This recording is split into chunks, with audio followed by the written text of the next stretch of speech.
Jumpa lagi di TV. Iya, benda di samping saya ini adalah sebuah perangkat 2-in-1 dengan hardware laptop gaming di dalamnya. Jadi yang satu ini bisa digunakan sebagai laptop maupun tablet. Prosesornya AMD Ryzen 6000 series. Kencang nih. Discrete GPU-nya RTX 30 series. Lalu RAM-nya udah DDR5, SSD-nya PCIe Gen 4. Kapasitas 1 tera lagi di sini ya.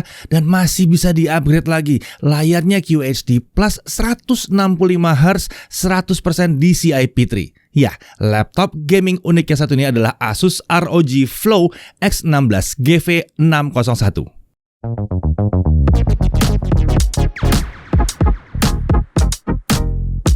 Oke, mari kita mulai aja langsung bahasannya si laptop gaming yang 2-in-1 dilengkapi dengan Ryzen seri 6000 ini. Untuk spek utamanya prosesornya tentunya AMD Ryzen 9 yang satu ini ya. Ryzen 9, tinggi nih, 6900 HS. Codename-nya adalah Rembrandt. Arsitekturnya adalah Zen 3 Plus. Fabrikasi 6 nanometer, TDP 35 watt, 8 core, 16 thread. Total L3 cache-nya adalah 16 MB.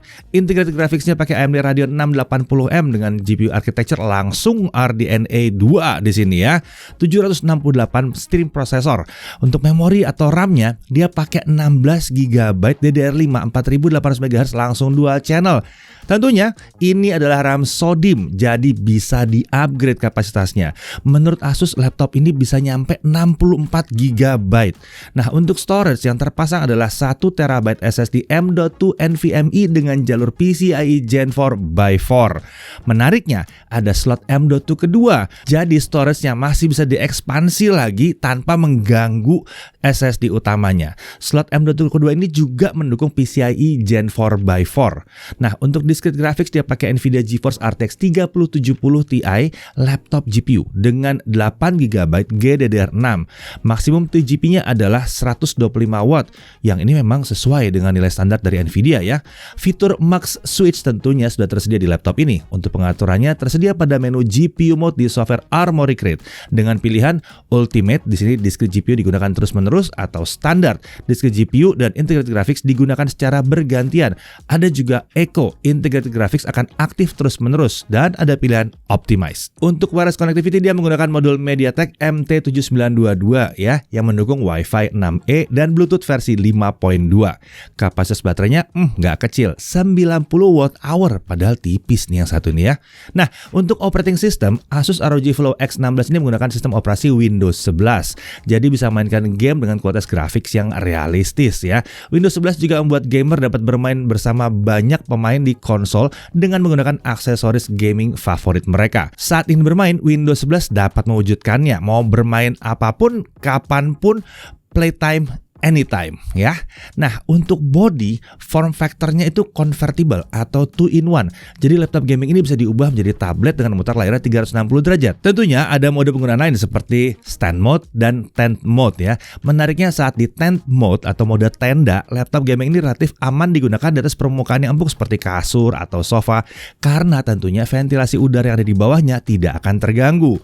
Mau main game di atas kasur atau sofa dengan menggunakan controller? Bisa dong nih. Nah, untuk material dia pakai magnesium alloy, warnanya off black atau ya hitam sih ini ya.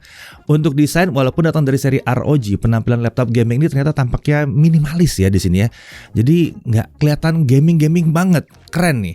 Bagian punggung layarnya dibiarkan tampil polos dengan warna hitam.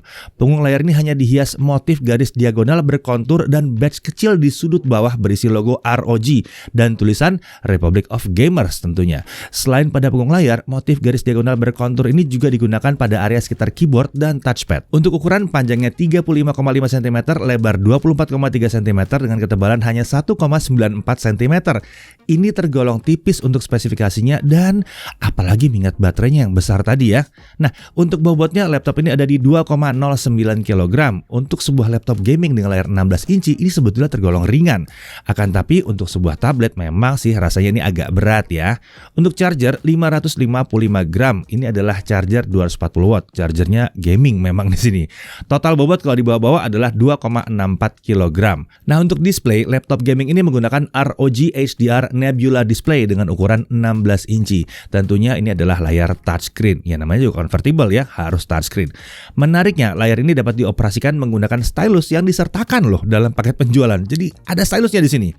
Jadi ini akan membuat kita lebih mudah kalau mau nulis catatan atau kalau kita mau menggambar. Resolusinya 2560 x 1600 pixel. Jadi aspek rasionya adalah 16:10, sedikit lebih tinggi dari 16:9. Refresh rate-nya 165 Hz dengan response time 3 millisecond. Dan dia menggunakan panel mini LED atau mini LED dengan 512 local dimming zone. Wah, ini luar biasa sih ya. Menurut Asus, tingkat kecerahannya ada di 500 nits dengan HDR peak brightness-nya di 1100 nits serta color gamutnya di 100% DCI-P3. Sementara berdasarkan pengukuran alat kami, hasilnya adalah tingkat kecerahannya ada di kisaran 465 nits di dalam ruangan. Untuk gamut coverage-nya ada di 98,6% DCI-P3 dan volumenya di 106% DCI-P3. Tentunya, layar ini juga sudah Pantone validated, jadi mampu menghasilkan warna yang akurat untuk content creation, gaming maupun nonton film. Tidak ketinggalan, layarnya juga sudah memenuhi sertifikasi VESA Display HDR 1000 dan Dolby Vision juga. Sementara untuk pengaturan profil warnanya ini tersedia di software Armoury Crate. Nah, layar laptop ini punya permukaan glossy yang memang wajar banget untuk sebuah laptop dengan layar touchscreen ya. Walaupun memantulkan sedikit bayangan, di permukaan seperti ini membuat warnanya jadi tampil cemerlang banget. Udah pakai mini LED, layarnya glossy lagi. Bingkai layar juga sudah menggunakan desain tipis di sisi kanan dan kirinya. Bingkai sisi atas dan bawah juga dibuat cukup tipis, jadi lebih kekinian aja penampilannya nih. Oke, laptop ini dilengkapi kamera infrared 720p 30fps dengan teknologi 3D noise reduction. Kamera tersebut dipadukan dengan tiga mikrofon dengan fitur two-way AI noise cancellation. Nah, untuk kemampuan kamera dan mikrofonnya kurang lebih seperti ini.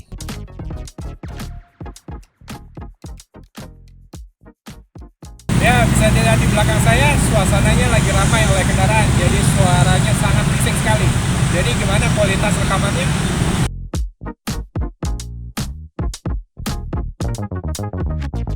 Ya, bisa dilihat di belakang saya, suasananya lagi ramai oleh kendaraan, jadi suaranya sangat bising sekali. Jadi gimana kualitas rekamannya? Ya, rekaman ini dibuat dengan menggunakan kamera dan mikrofon yang ada di laptop Asus ROG Flow X16. Jadi gimana kualitas rekamannya? Oke, sekarang kita lanjut ke audionya. Laptop ini dilengkapi dengan tidak kurang dari 4 buah speaker. 2 speaker ada di sisi samping kanan dan kiri keyboard, dan 2 speaker lainnya ada di bagian bawah mengarah ke alas keyboard. Disediakan software Dolby Access untuk mengatur profil suara dan ada equalizer-nya tentunya ya. Suara yang dihasilkan laptop ini ternyata luar biasa, lantang juga dan terasa menggelegar ya. Speaker laptop ini juga mampu menampilkan detail suara yang keren, baik saat nonton film, mendengar musik, ataupun kalau lagi main game tentunya ya. Nah, kita lanjut ke konektor dan tombolnya. Di kiri ada satu DC in, ada satu HDMI 2.1, ada satu USB-C 3.2 Gen 2 10 Gbps, ada satu ROG XG Mobile Interface. Ini konektor khusus buatan Asus ya, yang digunakan untuk memasang aksesoris ROG XG Mobile yang merupakan modul eksternal GPU. Uniknya ada bagian dari konektor ini yang bisa dipasangkan ke konektor USB Type-C. Nah, untuk USB Type-C di sini sudah mendukung USB 3.2 Gen 2 10 Gbps, display out dengan protokol DisplayPort dan juga untuk power delivery. Kemudian ada satu 3,5 mm audio combo jack di sini. Beralih ke kanan, di sini ada tombol power, ada satu micro SD card reader, dan ada 2 USB 3.2 Gen 2 yang 10 Gbps. Nah, untuk keyboard, walaupun menggunakan bodi 16 inci, keyboard laptop gaming ini tidak dilengkapi dengan tombol numpad. Nah, tombol keyboard ini sudah mendukung teknologi N-key rollover, sementara tingkat travel distance-nya adalah 1,7 mm. Ini tergolong dalam ya, jadi nyaman banget kalau dipakai mengetik. Tentunya keyboard ini sudah dilengkapi dengan lampu backlit RGB dengan satu zona warna. Nah, di sini ada 3 tingkat kecerahan yang dapat diatur dengan menggunakan tombol F2 dan F3. Sementara untuk warna dan efek backlit dapat diatur di software Armoury Crate. Oke, untuk touchpad posisinya cenderung center to body. Ukurannya tergolong besar dan memanjang dari tombol Alt kiri hingga kontrol yang sebelah kanan. Walaupun telapak tangan bisa masuk sedikit ke area touchpad, tapi ternyata ini tidak membuat kursor mouse bergerak sehingga tidak mengganggu saat mengetik. Sepertinya di sini ada palm rejection ya. Nah, untuk security, laptop ini dilengkapi dengan sistem pengamanan biometrik dengan pengenalan wajah. Ini fitur yang jarang ya di laptop gaming. Nah, kita lanjut ke cooling sistemnya. Laptop ini menggunakan sistem pendingin ROG Intelligent Cooling dengan Pulsar Heatsink dan Frost Force Technology. Jumlah heat pipe-nya ada 5 buah dengan 3 buah kipas. Untuk kipas ketiga ditempatkan di samping kiri slot RAM untuk meniup udara ke arah blok heatsink discrete GPU-nya. Untuk mengoptimalkan transfer panas, sistem pendingin ini juga menggunakan liquid metal dari Thermal Grizzly untuk thermal paste-nya. Sementara untuk pembuangan udara panasnya ada 3 titik, 2 mengarah ke belakang, 1 mengarah ke samping kanan. Jadi untuk cooling system kayaknya nggak bercanda yang satu ini, luar biasa. Nah, kita masuk ke aspek performa. Di sini ada 5 profil performa yang dapat diatur melalui software Armoury Crate dengan pilihan Windows, Silent. Nah, di mode ini kipas dimatikan saat temperatur masih dalam batas aman. Lalu ada mode Performance dan Turbo. Nah, di mode yang terakhir ini performa prosesor dan discrete GPU akan ditingkatkan di atas mode Performance ya. Kemudian ada lagi manual. Di mode ini pengguna bisa mengatur secara manual power limit untuk prosesor, mengoverclock discrete GPU dan mengatur kurva kecepatan kipas. Ini kayaknya profesional sekali ya ini ya. Oke, sekarang mari kita coba aja langsung dengan Cinebench R15 kita looping 20 kali, kita mau lihat konsistensi performanya. Skor tertinggi yang dicapai di mode performance adalah 2359 poin dan di mode turbo 2434 poin. Sementara untuk skor yang bisa dipertahankan ada di kisaran 2000 sampai 2200 poin di mode performance dan 2360 sampai 2400 poin di mode turbo. Nah, untuk suhu kerjanya kalau kita pakai Cinebench R15 ini kita looping, pada mode performance suhu prosesor sempat bertahan di kisaran 90 sampai 93 derajat Celcius pada beberapa kali run awal pengujian. Suhu prosesor kemudian bergerak naik turun terus menerus di kisaran 73 sampai 93 derajat Celcius hingga akhir pengujian. Jadi sepertinya diizinkan kencang, ditahan biar dingin, diizinkan kencang, ditahan biar dingin gitu ya. Ya, ini pengaturan yang menarik di sini. Sedangkan di mode turbo, suhu prosesor bergerak di kisaran 91 sampai 95 derajat Celcius. Oke, berhubung ini sebuah laptop kencang, mari kita langsung mulai ke aplikasi yang berat. Kita coba Blender 3.41 BMW 27 Scene seperti biasa. CPU rendering selesai dalam waktu 2 menit 45 detik. Nah, kalau kita pakai akselerasi kudanya semua saya hanya dalam waktu 22 detik saja. Suhu kerja pada saat GPU rendering dengan akselerasi kuda ya, di mode turbo suhu tertinggi prosesor hanya mencapai 78 derajat Celcius. Sementara discrete GPU hanya 69 derajat Celcius. Lanjut ke Adobe Premiere Pro CC 2023. Kita coba dengan video 4K 60 yang biasa, yang 2 menit 7 detik. Kalau kita pakai software only semua selesai dalam waktu 10 menit 6 detik. Kalau kita pakai GPU acceleration yang pakai kuda, selesai dalam waktu 1 menit 23 detik. Masih ingat ini 4K 60. Ya. Nah, kalau Full HD 60 fps sama 2 menit 7 detik, pakai software only semua selesai dirender dalam waktu 1 menit 39 detik. Sementara kalau pakai GPU accelerationnya kuda hanya 25 detik saja udah selesai. Nah, suhu kerjanya saat melakukan 4K video export dengan akselerasi kuda di mode turbo, suhu prosesor itu perlahan naik dari 67 hingga mencapai titik tertinggi di 95 derajat Celcius. Sementara untuk suhu tertinggi discrete GPU itu hanya sekitar 76 derajat Celcius saja. Oke, sekarang kita lanjut ke software video editing yang profesional tapi gratis, DaVinci Resolve versi 18. Ini versi gratisnya ya. Untuk video 4K 60 selesai dalam waktu 3 menit 15 detik. Kencang banget sih ini ya. Untuk Full HD 60 selesai dalam waktu hanya 58 detik. Nah, untuk suhunya di sini di mode turbo, suhu prosesor sempat mencapai di kisaran 91 sampai 95 derajat Celcius pada separuh awal pengujian sebelum akhirnya diturunkan ke kisaran 76 sampai 78 derajat Celcius. Sementara untuk suhu tertinggi discrete GPU-nya hanya mencapai 72 derajat Celcius saja. Oke, kita lanjut ke gaming, tapi kita mulai dari 3D Mark dulu ya. 3D Mark Time Spy Graphic Score. Performance mode dia dapat 9.701 poin. Di turbo mode bisa dapat 10.803 poin. Jadi ada peningkatan performa discrete GPU sekitar 11% saat menggunakan mode turbo di sini. Oke, untuk gaming gimana? Dota 2 2560x1600 fastest render scale di 100% masih bisa 100 sampai 190 fps. CS:GO 2560 1080x1600 low bisa dapat 270 sampai 470 fps. God of War 2560x1600 ini game AAA yang berat ya. Setting di ultra, DLSS di quality bisa dapat 50 sampai 60 fps. Kualitas sudah keren banget sih ini. Shadow of the Tomb Raider 2560x1600 settingnya di highest, ray tracingnya di high, DLSS-nya di quality masih bisa dapat 65 sampai 90 fps.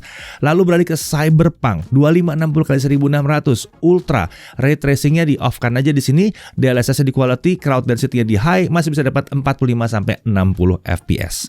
Kemudian The Witcher 3 DirectX 12 2560x1600 settingnya di ultra, ray tracingnya di off, DLSS di quality, kita masih bisa dapat 50 sampai 70 fps. Red Dead Redemption 2 2560x1600 ultra, DLSS taruh di quality dapat 50 sampai 70 fps. Assassin's Creed Valhalla 2560x1600 ultra high bisa dapat 60 sampai 70 fps. Ini sih gila sih, kenceng banget ini ya. Suhu kerja selama 30 menit main game yang terakhir ini, saat pakai mode turbo, suhu prosesor dapat dijaga di kisaran 80 sampai 81 derajat Celcius. Sementara discrete GPU-nya di kisaran 77 sampai 78 derajat Celcius. Nah, untuk suhu permukaan bodinya di game yang terakhir tadi, Assassin's Creed Valhalla selama 30 menit, untuk keyboard area paling panas kami temukan di sekitar huruf I dengan suhu mencapai 51 derajat Celcius. Untungnya, suhu area tombol WASD itu aman di bawah 40 derajat Celcius. Area paling panas juga kami temukan pada sisi sebelah atas keyboard dengan suhu mencapai 57 derajat Celcius.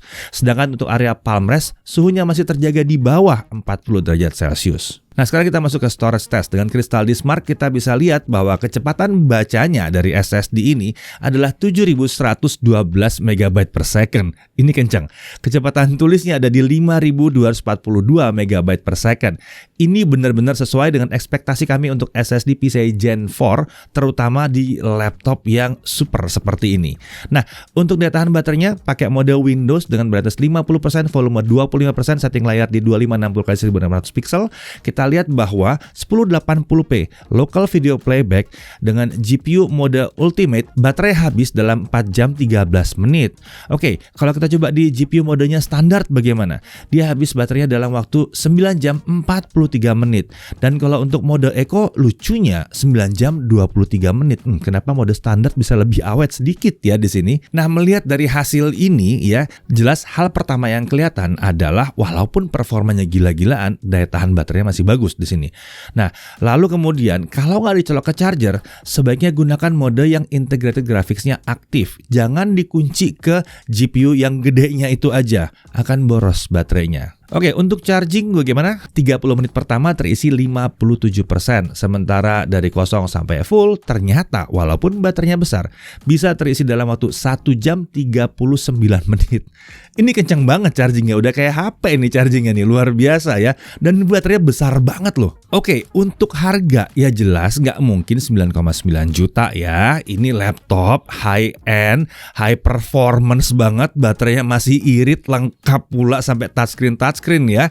Harganya ada di 42.999.000. Nah, untuk bonus pembelian ada Microsoft Office Home and Student di sini, lalu kemudian ada stylusnya tentunya. Dan tentunya ada Windows 11 di dalamnya ya. Tersedia pula varian lain dengan spesifikasi Ryzen 9 6900HS, RAM 16GB, SSD 1TB, layar QHD 165Hz dengan RTX 3060 dengan harga 37.999.000. Lalu ada yang Ryzen 7 6800HS, RAM 16GB, SSD 512, layar QHD+ juga ya, 165Hz juga dengan RTX 3050 Ti dengan harga 29.999.000. Nah, untuk garansi dia dapat 2 tahun global dengan Asus VIP Perfect Warranty. Dengan VIP Perfect Warranty ini Asus Indonesia dapat menanggung 100% total biaya perbaikan untuk kerusakan akibat kelalaian penggunanya. Jadi kita yang salah, Asus yang perbaiki secara gratis di situ. Asus Perfect Warranty dapat digunakan 1 kali di tahun pertama pembelian. Asus Perfect Warranty ini juga berlaku untuk produk Asus consumer laptop dan gaming laptop tipe tertentu lainnya, termasuk charger dan baterainya juga ya. Nah, hal yang perlu diperhatikan. Pertama, suhu prosesor prosesornya agak tinggi kalau aplikasinya cenderung hanya membebani prosesor ya. Untungnya ini tidak terjadi di aplikasi yang memanfaatkan prosesor dan disk GPU secara seimbang. Lalu bodi terasa besar dan agak berat saat digunakan sebagai tablet. Ya, namanya juga laptop gaming bisa dipakai buat tablet ya. Wajar-wajar aja, apalagi layarnya 16 inci. Lalu kemudian kameranya ini masih 720p. Dan kemudian untuk sebuah laptop gaming, kami agak kehilangan konektor Ethernet di sini. Dari sisi menariknya, ini multifungsi ya. Mau jadi laptop bisa, mau jadi tablet bisa. Dia pakai prosesor AMD yang baru ya, yang AMD Ryzen 6000 series ya. Dilengkapi dengan RTX 3070 Ti yang mantap bener di sini. Quad gaming AAA sampai resolusi QHD juga bisa. Super kencang untuk content creation juga, luar biasa. Sudah pakai RAM DDR5 dan udah siap pakai sebetulnya ya, dan masih bisa di-upgrade lagi. SSD-nya besar dan kencang banget dan masih ada slot M.2 kedua. Layarnya QHD Plus mini LED 165Hz 100% DCI-P3. Ini keren banget sih. Baterainya juga tergolong irit untuk performanya, dan yang paling penting lagi adalah pengisian baterainya kencang banget di sini. Ada Wi-Fi 6E, ada Bluetooth versi 5.2, ada bonus stylus dan Office juga di sini, dan ada garansi untuk kelalaian pengguna. Ya, form factor-nya convertible membuat laptop gaming yang satu ini jadi super unik. Performanya super kencang dan siap untuk aktivitas serius seperti gaming dan content creation. Sementara kemampuannya untuk menjadi tablet membuatnya asik untuk browsing atau nonton sambil santai-santai di sofa atau kasur. Atau mungkin presentasi di depan klien juga bisa ya. Pada saat mejanya kecil gitu, nggak terlalu besar, pakai tent mode bisa. Jadi kalau yang dibutuhkan adalah sebuah laptop high performance yang multifungsi dengan layar besar yang komplit. Rasanya sih Asus ROG Flow X16 ini adalah salah satu pilihan yang menarik yang agak sulit untuk tidak dipertimbangkan. Saya Didi Irfan, Jaga TV.